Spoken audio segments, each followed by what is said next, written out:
En la China del siglo VI a.C., cuando los ejércitos de los distintos estados se enfrentaban con armas de bronce, floreció un hombre que cambiaría las reglas de la guerra y la estrategia. Sus enseñanzas traspasaron fronteras hasta llegar a nuestros días con una claridad y actualidad que resultan sorprendentes. Así es como comienza la presentación de esta edición del libro El arte de la guerra, libro que recopila las enseñanzas del chino Sun Tzu hace unos 2400 años aproximadamente. El libro expone la necesidad de mantener una tensión entre la flexibilidad y la rigidez a la hora de comandar un ejército. Te pone en la mente de un general y estratega chino. Los consejos que da se basan enteramente en su experiencia militar, la cual según los datos históricos fue muy fructífera. En base a esto sostiene la premisa de que un ejército pequeño puede vencer a un ejército más grande de cumplirse ciertas condiciones, las cuales recaen en última instancia en las capacidades del general al mando. El libro es muy interesante y creo que es una lectura obligada para los fans de la historia o la estrategia militar. Su influencia y vigencia hasta nuestros días, a pesar de haber sido escrito hace unos 2400 años, es muy clara. Ahora bien, hay mucho humo sobre este libro en el ámbito del desarrollo personal o empresarial. Para entender esto hay que dejar claras algunas cosas. El libro está completamente enfocado en una situación de guerra real, así como en la comandancia de los ejércitos y la estrategia de guerra. Y sí se pueden hacer analogías a la vida individual en varios aspectos. El problema reside en que suelen caer en cosas realmente obvias. Pongamos algunos ejemplos. Si tu enemigo tiene un temperamento colérico, provócalo para que ataque y se mueva según tus planes. Ahora traduzcámoslos a un contexto personal. Si tu enemigo está enojado, puedes provocarlo para que caiga en tu trampa. O podríamos decirlo de una manera más elegante, algo así como decir, una mente controlada por la ira no puede tomar buenas decisiones. Pero, ¿en serio necesitas leer un libro de 2500 años para saber que alguien impulsivo se va a equivocar y que puedes sacar alguna ventaja de eso? Como dije, es una reflexión válida, pero es muy básica, y cualquiera podría llegar a esa conclusión sin necesidad de leer El arte de la guerra. Vamos a ver otro ejemplo. Si estás fuerte, tienes que parecer débil. Si estás débil, tienes que parecer fuerte. Si la moral es alta, haz que se vea baja. Y cuando la moral está baja, haz que parezca alta. De nuevo, según algunos coach, tal vez con buenas intenciones o directamente algunos vendehumos, esto serviría para que puedas engañar a tus competidores empresariales o a tus enemigos imaginarios. Pero repito, ¿hace falta leer a Sun Tzu para llegar a una conclusión similar de que no hay que dejar que un enemigo se aproveche de una situación de vulnerabilidad? No me malentiendan. Son cosas que pueden ser correctas, pero no es que las enseñanzas de Sun Tzu se limiten a cosas tan obvias. Lo revolucionario del tipo podría ser que llegó a leer los movimientos de miles de soldados como si fueran actores individuales, y así poder jugar con las apariencias y con la psicología del general enemigo, entre otras cosas. Pero me molesta que lo único que se rescate de este libro sean estas enseñanzas tan obvias. Si leyeran el libro entendiendo que están conociendo los pensamientos de un general súper exitoso de hace 2500 años, les aseguro que podrían tomar muchas más enseñanzas de prestar un poco más de atención al material. Además, hay que leerlo sabiendo que no fue pensado para entretener, algo que en la época actual puede resultar muy difícil de entender, ya que todo el consumo recae en que sea algo entretenido.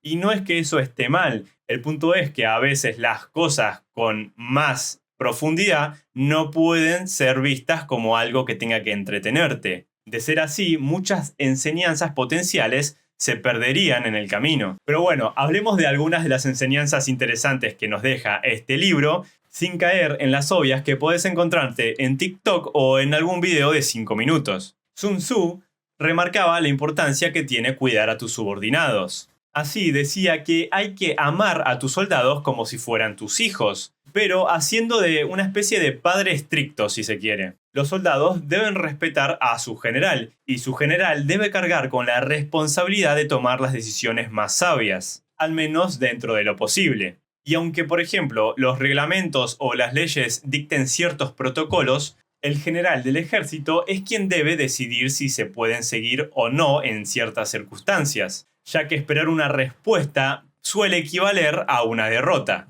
Y la derrota trae muchas peores consecuencias para el imperio que desobedecer algún protocolo.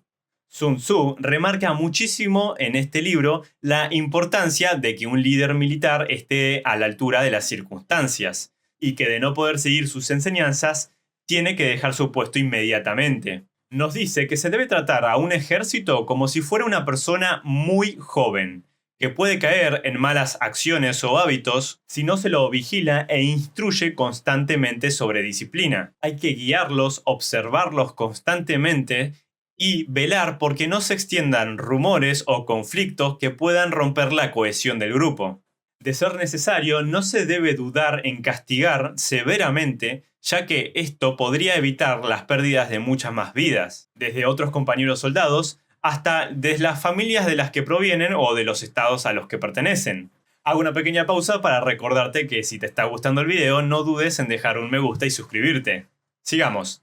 Hay que recompensar justamente a tu subordinado. Las personas a tu cargo no pueden estar mucho tiempo tristes o cansadas, pero tampoco se los puede dejar mucho tiempo sin hacer nada útil. Esto, como casi todos los puntos que toca Sun Tzu, se trata de mantener un equilibrio. Así que las recompensas tampoco pueden ser demasiadas, porque siempre va a caer riesgo de que los soldados caigan en vicios que podrían romper la disciplina de la tropa. Se debe conocer perfectamente a tus oficiales, hasta los de menores rangos. Sun Tzu dice que hay que tener una lista detallada de las aptitudes de cada oficial, para poder elegir al más indicado en cada circunstancia, a la vez que hay que tener muy en cuenta qué es lo que está sucediendo en la casa de cada oficial y en su familia, ya que funcionan de intermediario entre el general y los soldados. A un enemigo rodeado debe dejársele siempre una salida para huir, porque al encontrarse completamente rodeados, la desesperación ocasionaría que ataquen tan salvajemente que podrían llegar a ocasionar bajas innecesarias en el contingente propio. El libro para nada tiene un mensaje pro guerra. Deja muchas veces en claro que la guerra es simplemente algo que puede ser necesario en determinadas ocasiones para encontrar un equilibrio mayor, es decir, un bienestar mayor para el estado al que sirves. Pero en sí misma es devastadora, incluso para el atacante, que preside de importantes hombres para la producción y la economía del imperio. Por lo tanto, las campañas militares deben ser lo más rápidas posibles. Alargarlas, ya sea por avaricia o por inaptitud del líder militar, lo convierte en un traidor al imperio. Así es como dice que la mejor batalla es la que se gana sin siquiera desenfundar la espada. O sea que si una ciudad o pueblo se rinde sin derramamiento innecesario de sangre, se logra incrementar el territorio incorporando mano de obra nueva y no se generan nuevos odios innecesarios hacia tu imperio.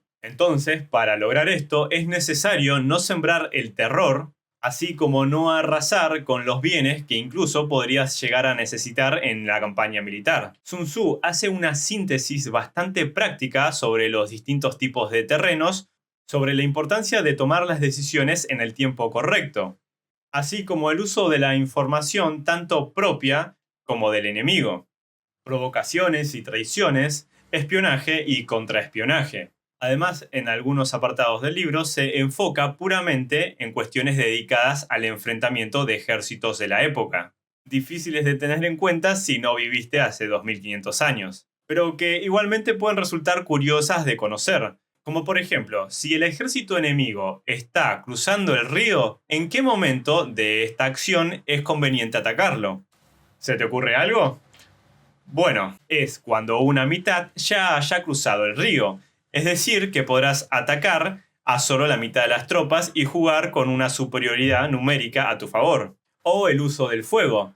Por ejemplo, si vas a provocar incendios en el campamento enemigo, ¿cómo saber en qué parte del campamento tenés que provocar el incendio? La respuesta que nos da Sun Tzu es que hay que hacerlo del lado que sopla el viento. Así el fuego se extenderá de manera más eficiente. Entre sus postulados está que la única diferencia entre comandar un ejército pequeño o uno grande radica en un tema organizativo, así como en la formación del mismo y la transmisión de las señales. ¿Qué críticas se le puede hacer a este libro? Bueno, Primero que Sun Tzu no se toma el trabajo de argumentar lo que propone en casi ningún momento.